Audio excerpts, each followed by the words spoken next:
Olá pessoal, tudo bem?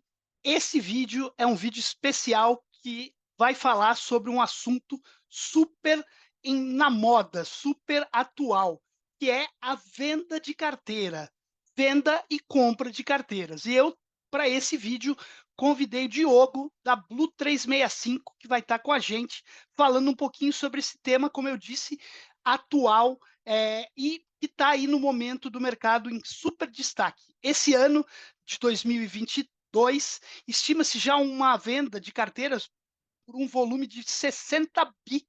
Né? Então, é um mercado que está mudando o processo de cobrança e trazendo uma nova realidade. Vamos escutar aí, porque vai ser um vídeo muito legal, essa entrevista com o Diogo da Blue 365. Grande abraço.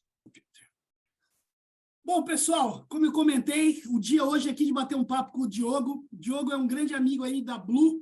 A Blue é uma empresa que a gente já conhece há muito tempo, né? Teve uma participação grande lá no início, onde dentro da GoOn eles começaram até as primeiras questões como quitado, na verdade, e hoje a gente tem aí a Blue com várias linhas de atuação, e hoje eu vou bater um papo aí com o Diogo, que é um dos sócios da Blue. Diogo, obrigado aí pela presença, por esse bate-papo. Conta um pouquinho aí de você, da Blue, né? Do que você puder falar um pouquinho de todos esses negócios.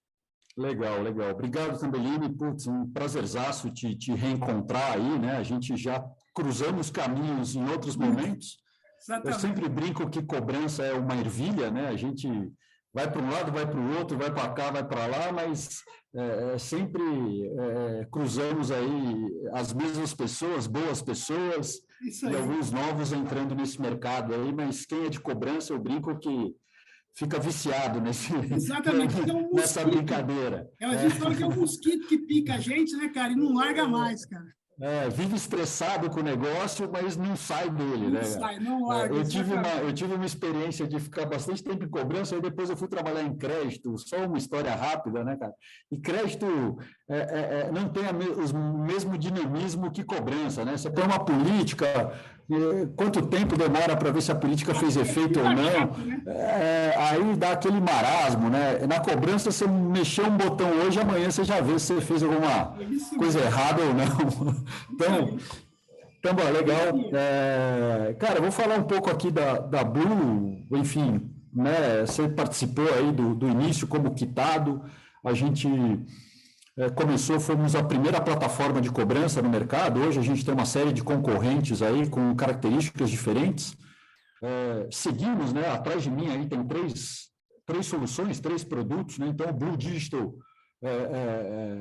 foi onde a Quitado nasceu, mudamos o nome por uma questão estratégica aí de produtos, enfim, nos tornamos Blue 365, numa referência ao Você no Azul, 365 dias por ano, né, com soluções e proposições distintas, mas já fazia parte do projeto aí, iniciado lá pelo Alexandre, pelo Paulo, né, Alexandre Lara, Paulo de Tarso, aí, referências nesse mercado de crédito e cobrança. Lá atrás, eles já tinham em mente que, numa segunda fase do projeto, entraríamos aí no mercado de cessão, né, por visões assim de entender que o mercado, em algum momento, teria novos players, né, caminhando por uma descentralização, ainda muito concentrada nos grandes bancos, mas caminhando para outros caminhos de originação, e que esse mercado iria carecer aí de distribuição desses ativos, né? Então,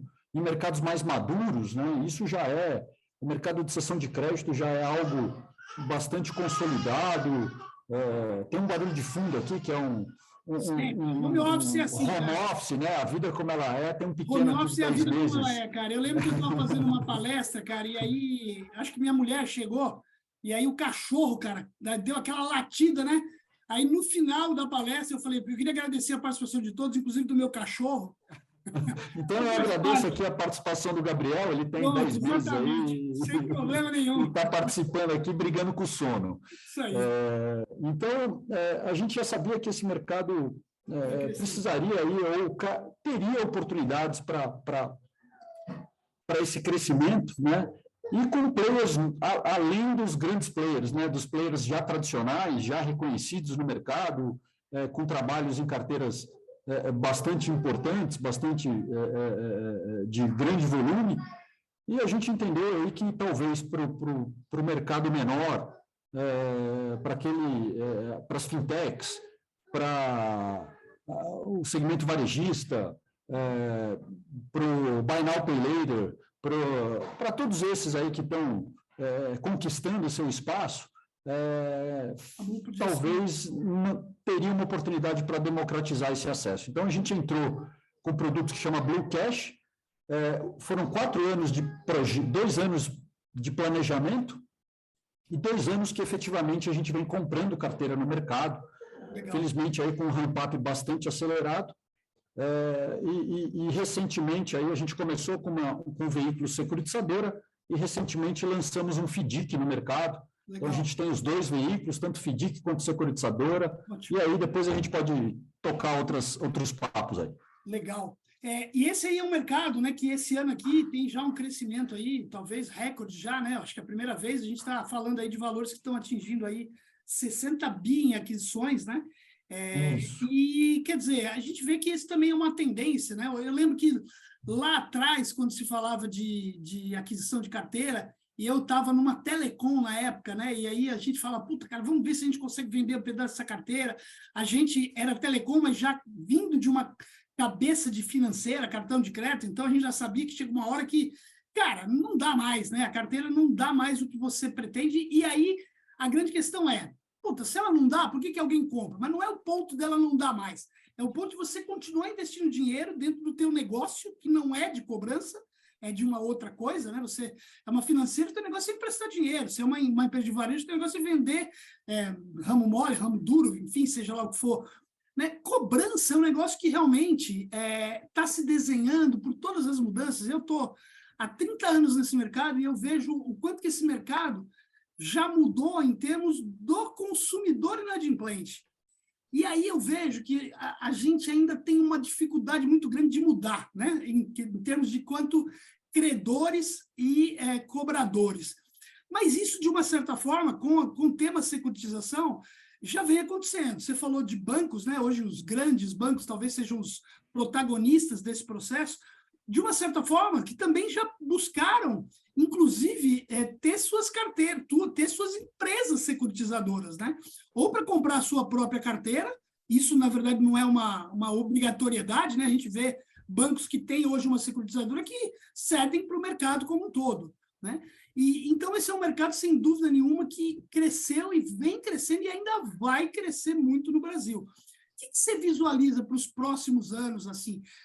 E aí, só complementando, acrescentando um fato, eu vejo que hoje o próprio mercado de cobradoras tradicionais, ele começa a ficar mais... Há muito tempo a gente já falava isso. Puta, vai chegar uma hora que vai um monte de gente falir, um monte de gente vai fechar. Né? Essa cobrança tradicional de um banco, de uma financeira, terceirizar diretamente com uma empresa de cobrança, né? Fica algo que tende a mudar muito o cenário nesses próximos anos? Como é que você vê isso? Bom, vou falar olhando para um cenário talvez mais curto e olhar para um cenário talvez um pouco mais longo. Né? Então, efetivamente, esse ano a gente teve um volume bastante significativo de carteiras, né? O mercado fala em 65 bi de ativos ofertados ao mercado.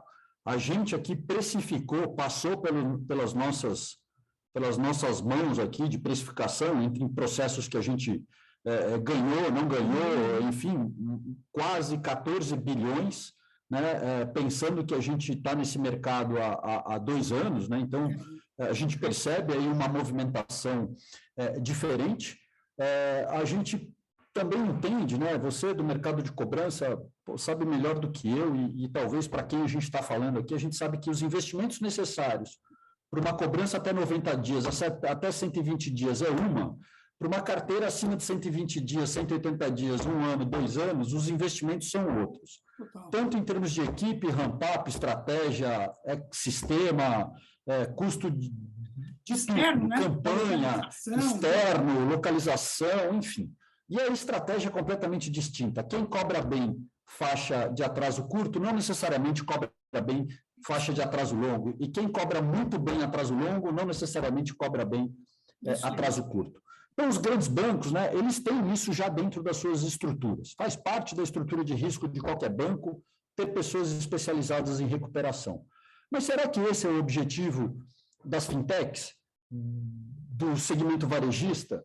Será que eles querem efetivamente desenvolver grandes áreas e grandes equipes especializadas em cobrança de atraso longo? Quanto custa isso? Exatamente. Quanto eu estou perdendo de esforço, de tempo, ao invés de eu monetizar esses ativos que não performaram e reinvestir na originação e na reoferta? Então, assim, a gente ainda percebe uma resistência do mercado. Falar, pô, mas vai me pagar 7%, 8%, 15%? Pô, aí eu faço uma campanha de desconto e todo mundo paga. Falou, você pode até fazer a campanha, mas a campanha custa, você precisa acompanhar, não necessariamente todo mundo vai pagar. Você não vai recuperar aquele valor nesse momento. Não vai recuperar, né? Se fosse assim... Para que existiria questão? Para que precisa de estratégia, sistema, pessoas, modelos e toda a inteligência que a cobrança tem, né? E eu percebo o mercado evoluindo nesse sentido, né? As empresas que estão entrando nesse mercado, inclusive os grandes bancos, né? Os grandes bancos esse ano vieram ao mercado também, além das suas próprias securitizadoras, vieram ao mercado ofertar esses ativos não performados, né? Legal. E são ativos que têm sim o seu valor, né? E a gente aqui se coloca como empresa especializada nisso. Então, fazendo esse parênteses todos, eu entendo que o mercado vai continuar crescente. Para um cenário de curto prazo, eu entendo que essa inadimplência mais descolada de 22 não vai se resolver agora em dezembro. A gente ainda vai ter uma inadimplência, uma rolagem, um efeito disso ao longo de 23. Então, eu vejo o mercado de cessão aquecido, né? E eu tenho visto, né, o mercado, desde o ano passado, sinalizando a oferta de carteiras muito mais recentes. Então, aquilo que a gente via no passado, só vou vender depois de 5 anos, depois de 3 anos, o cara que já não está mais no Serasa. Esse ano, a grande concentração, ou pelo menos grande parte das ofertas, já foi acima de 180. Aquilo já machuca a PDD, aquilo já machuca a performance do fundo, ou aquilo já machuca o resultado, já está machucando, ele só não saiu da provisão para a perda, né? Mas ele já está lá já machucando o resultado. E já provisionou 100% com ele já provisionou 100%, enfim, logicamente que cada negócio tem as suas características aí, mas já machucou, né? Já contabilmente machucou. Então eu vejo, apesar desse mercado ainda pequeno, né, nesses players que menos tatearam esse mercado, eu vejo mais interesse, né? Esse ano a gente tateou bastante o mercado varejista, tanto do varejo já tradicional, como dos varejos supermercadistas, que montaram seus players aí, seus braços financeiros, para financiar suas vendas. Cresceu muito esse mercado. Cresceu muito, né, cara? Porque, assim, ele precisa financiar. Se a torneira do banco encolheu, de algum lugar esse processo tem que acontecer. Esse mercado supermercadista, né? Ele tem uma característica que ele tem um público extremamente fiel, pelo menos no sentido a compra, né? Por exemplo, é muito diferente você trabalhar numa empresa que trabalha, por exemplo, vendendo sapatos ou tênis e num supermercado. Cara, porque a reincidência de compra de um cara no supermercado ela é semanal, às vezes 2 vezes por semana. E o cara que compra um tênis, ele compra 6 em 6 meses, né? Então, a capacidade de você conhecer esse cliente é muito maior, né? E a fidelização também. Então, eu acho que esse também é um outro aspecto aí que fez esse ramo crescer muito também. Então, assim, eu acho que esse mercado de cessão, a gente veio com esse objetivo, democratizar esse acesso, a gente veio com o objetivo de tornar esse processo simples. Muitas vezes as pessoas entendem que cessão é algo burocrático. Legal. E, cara, garanto que não é, né? A gente fez N sessões aqui com prazos bastante curtos, né? a depender aí da necessidade do cedente, e fizemos sessões mais longas, até por discussões no comitê, na diretoria, as avaliações dos riscos, da qualidade, enfim. A gente aqui, a gente veio com o braço digital de trazer um modelo diferente para a cobrança, né? Olhando muito mais os aspectos positivos de reinserir no mercado financeiro do que os aspectos punitivos ou as consequências negativas da cobrança. E a história isso a gente trouxe para a sessão. Dinheiro, né? E a história de recuperar o dinheiro, né? Isso a gente trouxe para a sessão. E isso traz uma tranquilidade para o varejista, que, como você falou, o cara é reincidente, ele vai na loja, ele pode não ter mais o PL. Às vezes ele continua gastando, mesmo negativado, ele continua gastando naquela loja. Ele vai. A gente teve um parceiro nosso aqui que ele falou, cara, dos caras que não tem mais o meu produto financeiro, porque ele inadimpliu, 30% desses caras estão passando no meu caixa. Exatamente. Toda semana. A gente fez um trabalho no supermercadista e foi mais ou menos nesse nível. E eram os caras deslocalizados na cobrança. O cara via lá, 40% dos caras deslocalizados continuava comprando com o cara. Está passando no caixa toda semana. Então, assim, esse ponto da qualidade, da burocracia, da agilidade, é isso que a gente vem provocando, né? E entendemos que a gente tem conseguido provocar o mercado nesse sentido. Legal. E aí, olhando para um longo prazo, tá? Talvez 24, a inadimplência começa a entrar nos eixos novamente, mas, como eu disse, se o foco das empresas é a originação e o investimento e todas as necessidades para eu ter uma expertise na cobrança de mais longo prazo, se faz necessário e não é o objetivo dessas empresas, que eu acho que não é, né? Eu acho que esse objetivo é coberto dentro dos grandes bancos ou dentro das grandes instituições financeiras. Eu acho que a fintech vai continuar distribuindo os ativos, eu acho que o varejista vai continuar distribuindo os seus ativos, eu acho que o Buy Now, Pay Later, que está chegando aí e acho que deu uma atrasada no ramp-up deles por causa desse cenário, né? Eu sei de pessoas aí que eu estou segurando um pouco o produto aqui, porque eu não vou expor o produto nesse cenário que a taxa de aprovação tá menor, né? Mas vai chegar, né? Esse produto está aí, tem, sei lá, eu particularmente conversei com 7, 8 empresas. É meio que uma repaginada do que a gente já tinha há muitos anos no Brasil, mas sempre é boa a novidade, né? O nome é diferente. Eles vêm com uma proposta de prazos mais curtos, né? De estar isso dentro do player digital, mas enfim, é o crediarão que a gente bem conhece, com outro nome mais bonito. Ô, Diogo, agora, vamos lá. Pensando aí naquele pequeno varejo, ou na própria fintech e tudo, cara, por que eu preciso ou que eu devo vender uma carteira? Essa é uma pergunta que o cara fala, pô, mas e aí, eu vendo carteira? Eu sempre tenho umas respostas que eu dou, mas eu queria ouvir a tua. Por que eu vendo carteira? Por que eu deveria vender a minha carteira? Cara, tem N motivações, né? Pode ser para liquidez, para gerar uma liquidez e reinvestir no próprio negócio que está gerando oportunidade. Pode ser por melhoria de performance. Então, assim, cara, minha performance em cobrança não está legal, o cenário não é promissor.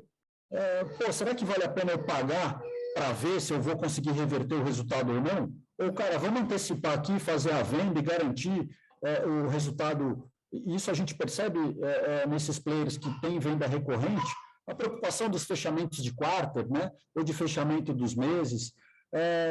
Cara, eu vou fazer uma captação no mercado, né, de investidor. Será que a sessão pode me trazer uma higienização do balanço? Né, para deixar a empresa com um cenário mais palatável.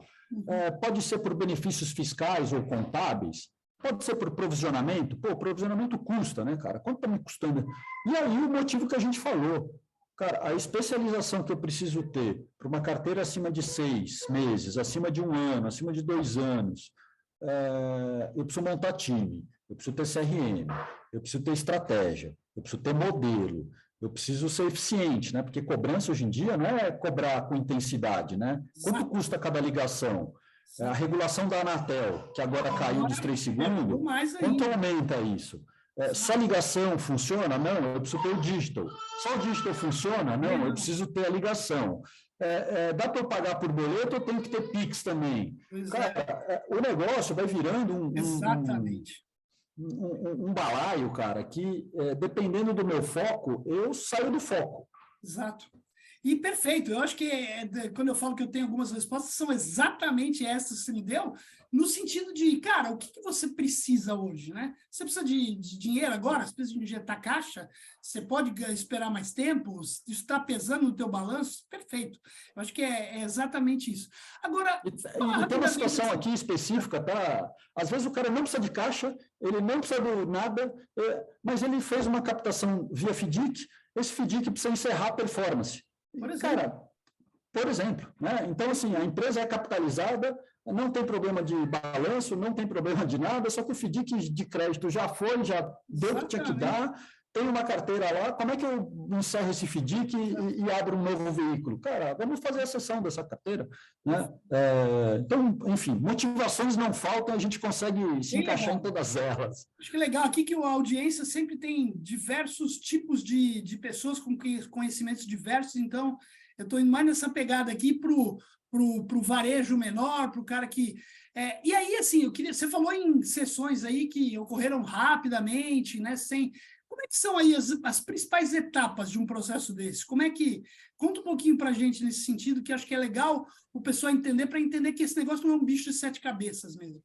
Perfeito. Cara, é muito, muito simples mesmo, pelo menos aqui com a Blue, a gente tem um processo que para a gente é um processo bastante azeitado. Primeiro passo, o NDA entre as empresas, né? Então, traz uma segurança jurídica para as duas partes e, cara, o NDA é o teu, é o meu, tanto faz, tá certo? Eu brinco até que eu prefiro me adaptar ao NDA do cliente, que já está validado com o jurídico, já está ok, e a gente segue para a próxima etapa. Porque NDA é NDA, né, Diogo? Vai que vai. Vamos embora. Cara, assinando o NDA para trazer essa segurança, a gente tem uma primeira etapa, cara, que é o compartilhamento de algumas informações mínimas necessárias para eu avaliar os ativos. Legal. Eu preciso de informação sensível do cliente para avaliar nome, CPF eu vou precisar, mas nome, endereço, telefone, não vou precisar de nenhum dado sensível, cadastral, idade, data de nascimento, e-mail, nada. Né? Eu vou precisar de alguns dados mais analíticos sobre os débitos. Né? Da operação. Então, da operação. Né? O que tem em atraso, qual é a data que entrou em atraso, saldo contábil, saldo corrigido, enfim, são dados aí. Que tipo de operação ela é, né? Se tem garantia. Que tipo que é? Tem garantia, não tem? Inicialmente, aqui a gente está apto para um mercado de pessoa física sem garantia. Okay. Devemos começar aí com garantia em 23, mas são informações mínimas necessárias sobre o saldo. Legal. Essas informações aí, a gente tem um data request, tem um modelo, a empresa quer usar o nosso modelo, usa, não, eu tenho aqui já organizado as informações nesse modelo, ok? Então, eu tenho essas informações mínimas necessárias. Me deu essa informação, cara, eu gero aqui um estudo que eu apresento, e é bastante qualificado, quem já foi nosso cliente, eu apresento uma análise exploratória desse produto, então é um subproduto aqui, onde eu efetivamente qualifico o saldo. Então, eu trago uma série de informações, complementares ao que foi compartilhado. Então, aí eu trago perfil de renda, eu trago aí uma série de informações e gero uma proposta. Né? Isso pode ser de forma muito rápida, né? Então, eu consigo gerar isso em poucos dias aí, né? E apresentar para o cliente, e gera essa proposta. Então, primeira etapa, NDA, compartilhamento da informação. Compartilhou a informação, a etapa é minha, a gente processa aqui, tem uma área, tudo desenvolvido dentro de casa, todas as modelagens financeiras, modelagem da carteira, modelagem econômica, tudo isso feito dentro de casa, então a gente tem bastante agilidade, eu gero uma proposta. Eu quero ver minha base por faixa de atraso. Cara, tá bom, me fala qual faixa você quer ver, eu te precifico nas faixas, né? Não tem problema. E aí, nesse momento, você já tem uma ideia de preço, né? Que é um percentual daquela carteira. É um percentual do valor de face, né? E se ele quiser ver, cara, me precifica de 180 a 360, 360 a 720, legal, assim por diante, ou ou até 5 anos, abaixo de 5 anos, como ele quiser visualizar, até para ele ter uma definição estratégica, né? Puta, eu vou vender daqui para lá, eu vou vender daqui para cá, eu vou vender tudo, não vou vender nada. Então, eu apresento essa proposta, né? Que é um percentual, um valor absoluto, um percentual, ok. Aceite na proposta, a gente vai ter uma discussão de minuta, a nossa minuta é muito simples, a gente, se necessário, fazendo um bate-papo com o jurídico, nos pontos que estão gerando alguma divergência ou não, assinou a minuta, pagamento na conta e transferência dos ativos num layout pré-estabelecido, a gente imputa esses ativos dentro do nosso CRM. E aí gera algumas preocupações. Pô, mas e se como é que funciona a Serasa? Cara, Serasa você vai baixar tudo aí e eu vou negativar aqui se eu achar que faz sentido. Como é que funciona o contábil? Cara, vendeu, você vai fazer toda a sua baixa contábil aí, eu vou assumir aqui o processo.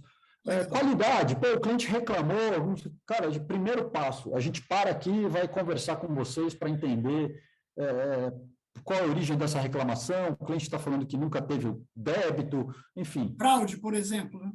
Fraude, o cara falou, alega fraude. Cara, para não gerar nenhum atrito, primeira coisa, botão para cobrança, cedente, vem cá, o cliente aqui está alegando que é fraude, está precisando desse contrato, você tem, não tem?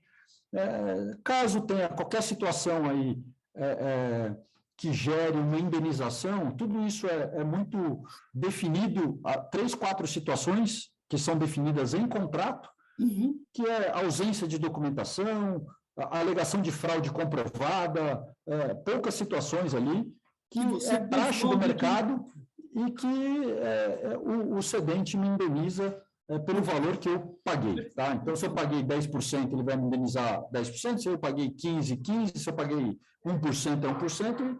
Cara, é muito simples. Tá? Eu fiz processos aqui, só para encerrar esse tema, em menos de 10 dias úteis. Em abril, a gente fechou 3 carteiras, em menos de 10 dias úteis, por uma questão que os 3 players precisavam contabilizar até dia 30 de abril. Aí, que legal. E a gente começou numa ponte de feriado de abril, que, se não me engano, foi dia 16, dia 17, sei lá, precificamos, apresentamos proposta, discutimos minuta, pagamos e... Legal.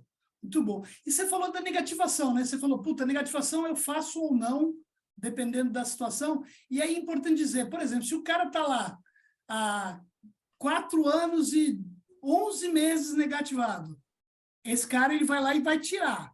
Você pode negativar esse cara e esse cara vai ter que cumprir o prazo de mais 1 mês negativado para dar 5? Como é que funciona isso? O que manda, né, é a data origem do contrato, então a gente aqui vai dar sequência ao mesmo processo, né? Eu não posso aqui manter a negativação de um mesmo contrato por mais de 5 anos. Perfeito. Então, assim, se ele você tem 4 anos... Você não dívida com aquele cara, né? Se você fizer uma novação de dívida, aí é outra história. Aí é outra história. Mas pela compra, o prazo é o prazo respeitado do contrato. Isso é importante. Exatamente. Então, é importante dizer, né, que a compra do ativo não gera uma novação de dívida, né? Então,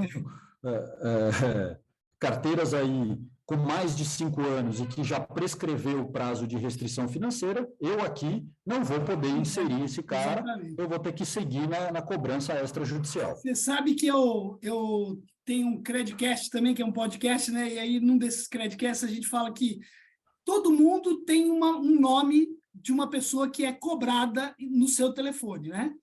Todo mundo. Eu tenho a Maria. A Maria, eu recebo cobrança da Maria há anos. E aí, cara, é o seguinte, a Maria devia lá para uma financeira, não vou aqui falar qual é, aí beleza. Aí, cara, eu recebi uma indicação, olha, sua dívida foi adquirida pela empresa tal, agora temos condições especiais, e continua, cara, continua.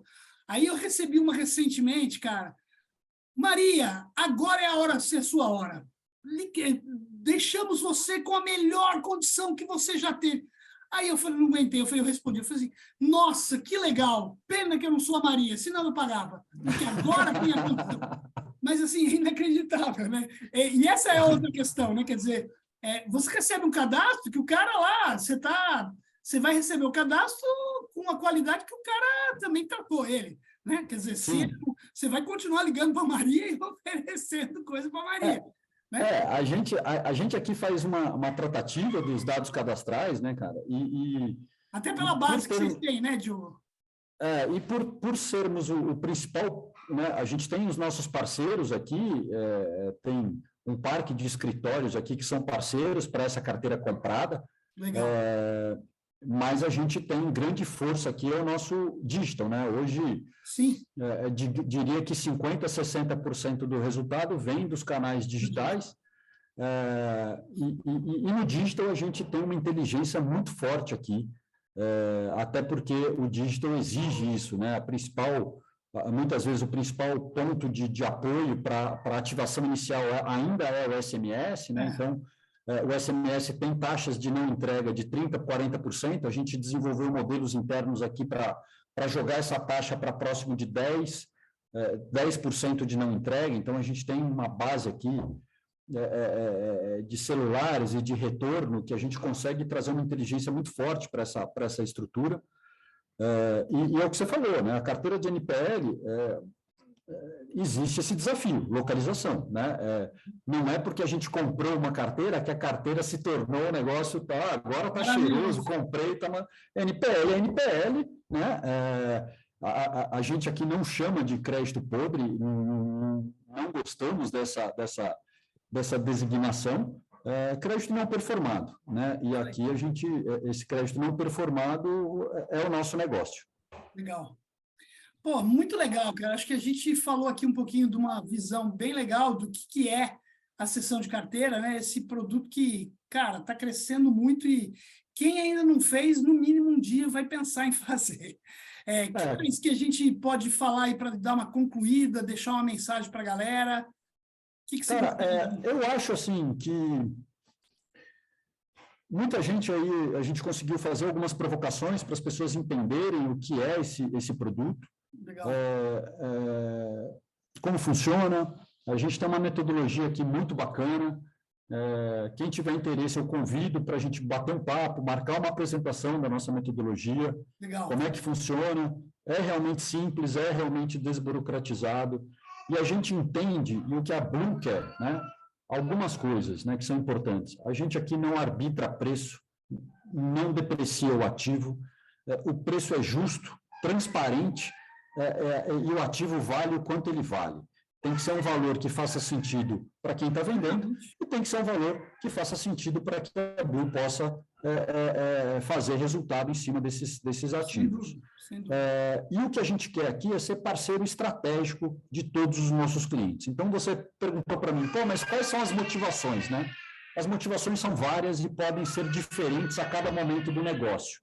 Legal. Independente do momento, independente da motivação, a gente quer ser um parceiro estratégico e entendemos que a gestão de NPL é um ponto estratégico das empresas. Legal. E a gente quer ocupar esse espaço e ser um parceiro estratégico para esse crédito não performado, para essa carteira que não oferece resultado, para que as empresas possam focar na sua originação, na cobrança do atraso, onde ele tem um engajamento maior, onde ele tem uma presença e um contato quente mais efetivo, e deixa o NPL aqui, a gente toca, a gente cuida.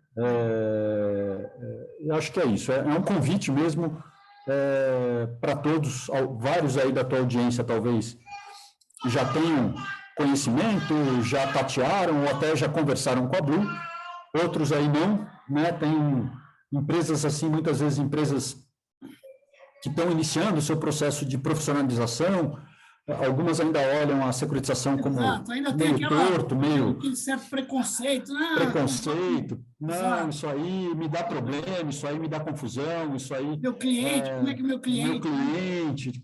Cara, convido a todos aí para a gente bater um papo, Legal. Tem N cases aqui. Acho que seriam essas as mensagens aí. Legal, eu vou deixar o contato do Diogo também aqui na descrição do vídeo, no canal, e aí qualquer situação, qualquer demanda, qualquer pedido aí, eu também fico à disposição como canal aí, somos amigos aí, a Blue é uma empresa querida, né, que está sempre aí também, é patrocinador do meu último livro também, um dos patrocinadores, então somos aí todos amigos e, cara, que precisarem, a gente está à disposição. Diogo, acho que é isso, né? Acho que aproveitando, né, cara, quem não lê o livro, leia, né? Hoje eu tive uma reunião um pouco mais cedo de um pessoal que está entrando no mercado e num produto diferente aí, específico, e eles estão aí querendo saber mais sobre cobrança, né?